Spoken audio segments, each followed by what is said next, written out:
Bismillah Samil Alimina Shaitan Rajim min Hamzihi wa Nafihi wa Nafsi. Assalamu alaikum wa rahmatullahi wa barakatuh, respected brothers and sisters. I remain Barrister Zulaiha Yusuf, pre- and post-divorce counselor, marriage coach, NLP practitioner, and legal practitioner. We have been serializing the contents of my book titled Coping Mechanisms in a Difficult Marriage, where I outline 20 ways by which you can overcome all your marital challenges. So far, we have been able to discuss 12 out of these, and so I'm going to quickly take on the next one, which is coping mechanism number 14, stop enabling and change the narrative. Now, this is a sensitive topic when I say you need to stop being an enabler, because many times we don't want to take responsibility for the way we have been treated in our marriage. But the truth is, whatever ill treatment, maltreatment, or bad behavior you think that your spouse has meted out to you, chances are that you were the one that caused it in the first place. Or you allowed it, you enabled it, and you even encouraged it. Maybe out of love, it may be out of naivety. It may just be that you didn't want to make trouble, and so you allowed a lot of things to go. In the previous topic, we talked about setting boundaries, which is closely related with not being an enabler. Setting boundaries in the sense that there are some things that are deal breakers for you that you cannot take. It may be your spirituality. You may decide that you cannot be married to a spouse who doesn't pray, or a spouse that does not allow you to pray, or maybe wear hijab, does not allow you to do the things that you feel that you need to do. But along the line, you allow it. I had a very pathetic case very recently where a woman was complaining about sexual acts being done upon her by a husband that she knew was very dangerous, detrimental to her health, that she knew was haram, totally forbidden in Islam. But because she was afraid that he would go out and look for other women if she doesn't agree, or because she loved him too much, she allowed it, and now she's feeling a real mess of herself because of the health challenges she's facing. Now, this is a clear example of not setting boundaries and also enabling harm being done to you. This is a big problem. You need to stop being an enabler.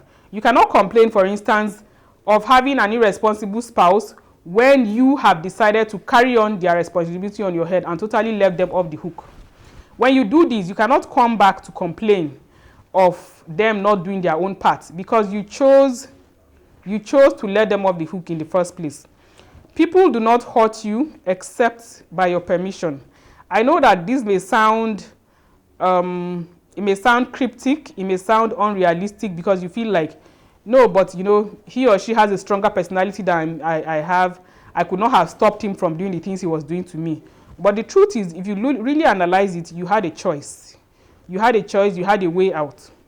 I also remember hearing the story about somebody who died because she was far away in Borno State while her parents were here in Abuja. And she had a lot of issues that she never told her people back there until she died. They never knew the things that she was going through, and it was all because she did not just want to make her spouse look bad, but it took her life. That kind of person should have walked out when she needed to, or should have spoken out when she needed to. So these are the things we are talking about. You enable your spouse when you do not make it clear to them that you cannot accept the wrong that they are doing to you. If he or she keeps hurting you, it is because you allowed it and you gave permission. If they hurt you with their words, you need to render those words powerless. You need to give those words no meaning and no attention. For instance, if somebody calls you derogatory times that you know that this is not who I am, you will need to tell yourself repeatedly that this is not who I am. If they hurt you by their actions or inactions, you need to learn to find happiness away from them.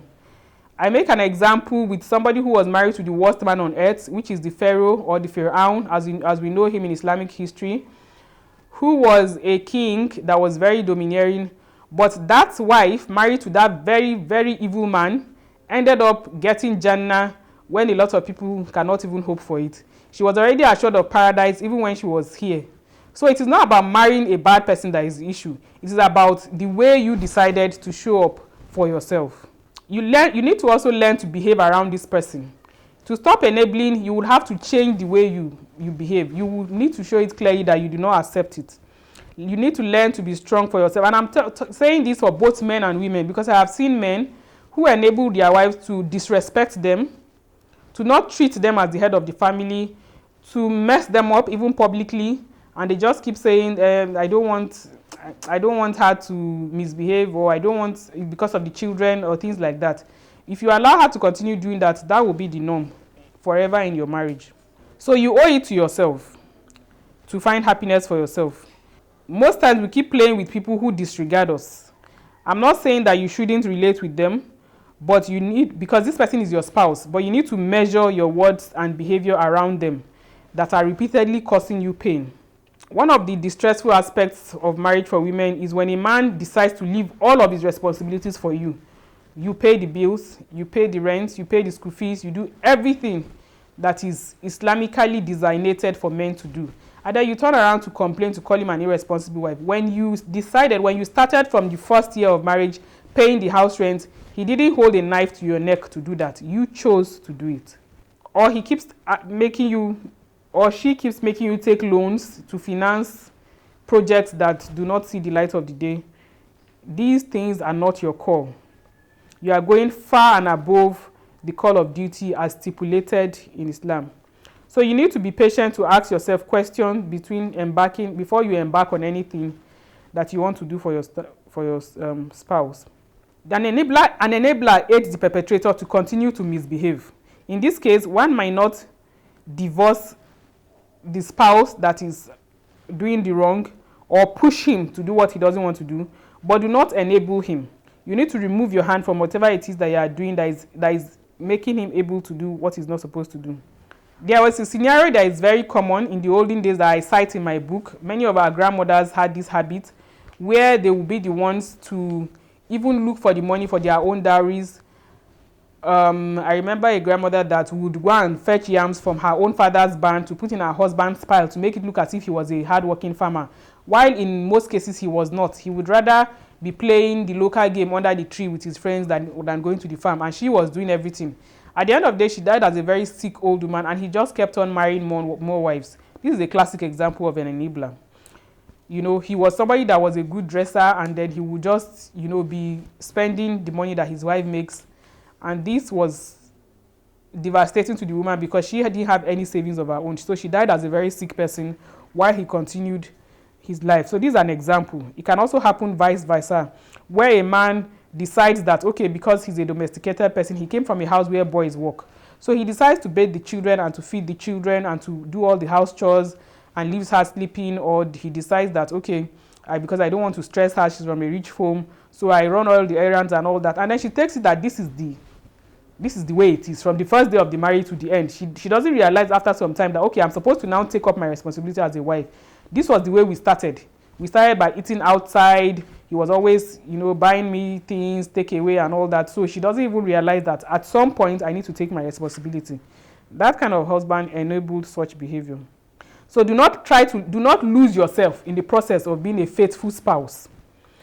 If you want to stop being an enabler, you need to renew your marital intentions, like we said at the beginning, redefine your emotional boundaries, and it's a gradual journey that you have to do things differently. So I acknowledge the fact that you are trying to right all the wrongs, but you need to do it with wisdom. You want your marriage to remain, and you want to have a good relationship with your husband. So you cannot be too rigid. You need to be firm, but do not lose sight of the compassion and the marriage bond that you want. So you act from a place of wanting to right the wrong that both of you were a party to. You don't blame the other party. Both of you were a party to the enablement. So these are the issues. Mostly it's financial. The enabling I talk about is financial most of the time. So everybody needs to take up their own responsibilities and carry their own part of the burden of marriage. So to change the narrative, you must take charge of the definition of who you are. I was making an example that if somebody constantly calls you a name that does not belong to you, you don't need to answer to them. I make an example. If your name is Aisha and somebody insists on calling you maybe Medina, you will not need to answer the person. It's the same thing when somebody keeps on calling you useless man, stupid woman, a careless woman, you are the worst wife I've ever seen. That is not your definition. You know who you are, you know where you are, and you know where Allah has placed you. So you don't need to answer to those definitions. This is a way of stopping the enablement. Most time we react by insulting the other person. We react by trying to defend ourselves. We react by trying to explain that no, this is not. You don't need to explain that to anybody. If somebody is calling you a name that is not yours, you ignore it and you don't answer it. That's our normal way. You are going on the street and somebody is calling you by a wrong name. You will not answer to it. Say also in marriage, if your spouse decides to define you in ways that do not qualify you, you do not answer to it. So that is the long and short of stop being an enabler. You need to let your spouse learn from you the kind of behavior that you want them to exhibit. You will need to exhibit it first in your own character. Be real. Don't compare yourself to anybody. Find reasons to be happy in your own uniqueness because you are a unique person. Always try to be happy. Find your happiness from within you and engage in activities that benefit humanity. When you are happy, it radiates from within and glows on the outside. The problem is that many of our spouses, they are used to the narrative that they met. This idea that, okay, this is how our forefathers did it. And because we are unbending, it makes us to hurt our partners. So when you add value to yourself and you do something for yourself, it can help you to radiate from within. And your spouse will now be curious that this person has changed. What is making her so happy? Or what is making him so different? And they will need to correct themselves if they still want to continue life with this new, valuable you. That is what stopping the enabling does. That you do not allow yourself to be taken for granted again, and that you make them to live up to their own responsibilities, to realize that for too long, they have not showed up in the ways that they need to show up. And that is the summary of stop being an enabler, which I said is also related to setting boundaries. All these ones are to be done from a place of compassion, from a place of respect and love, and from a place of wanting to keep the marital union solid. We're not saying all this in order to separate the marriage or to divide the union, but from a place of, because in the long run, if you allow the wrongdoings to continue, the separation will end up being very, very messy, where one person is so bitter, so resentful, so tired and frustrated, and just feels as if their life has been useless as a result of the marriage. Our marriages should edify us. They should raise us and help us to earn paradise, not to destroy us. And so the aim of this series is just to help you to have a more valuable marriage, for you to thrive and to understand that no matter the difficulties you are having in marriage, you are not the only one. Other people have gone through it, and you can still be successful in spite of your trials in marriage, because many times we see people misbehaving at the office, in school, in other places because of what they are facing with their spouses at home. So we need to correct all this and make our marriages more edifying. I pray and I hope that our marital unions earn us paradise and make us happier human beings. I pray that we learn one or two things from this and to change the way we behave, to start showing up more positively. On that note, I say, فَسُبْحَانَكَ اللَّهُمَّ وَبِحَمْدِكَ أَشْهَدُ أَنْ لَا إِلَهَ إِلَّا أَنْتَ أَسْتَغْفِرُكَ وَأَتُوبُ إِلَيْكَ. السلام عليكم ورحمة الله وبركاته.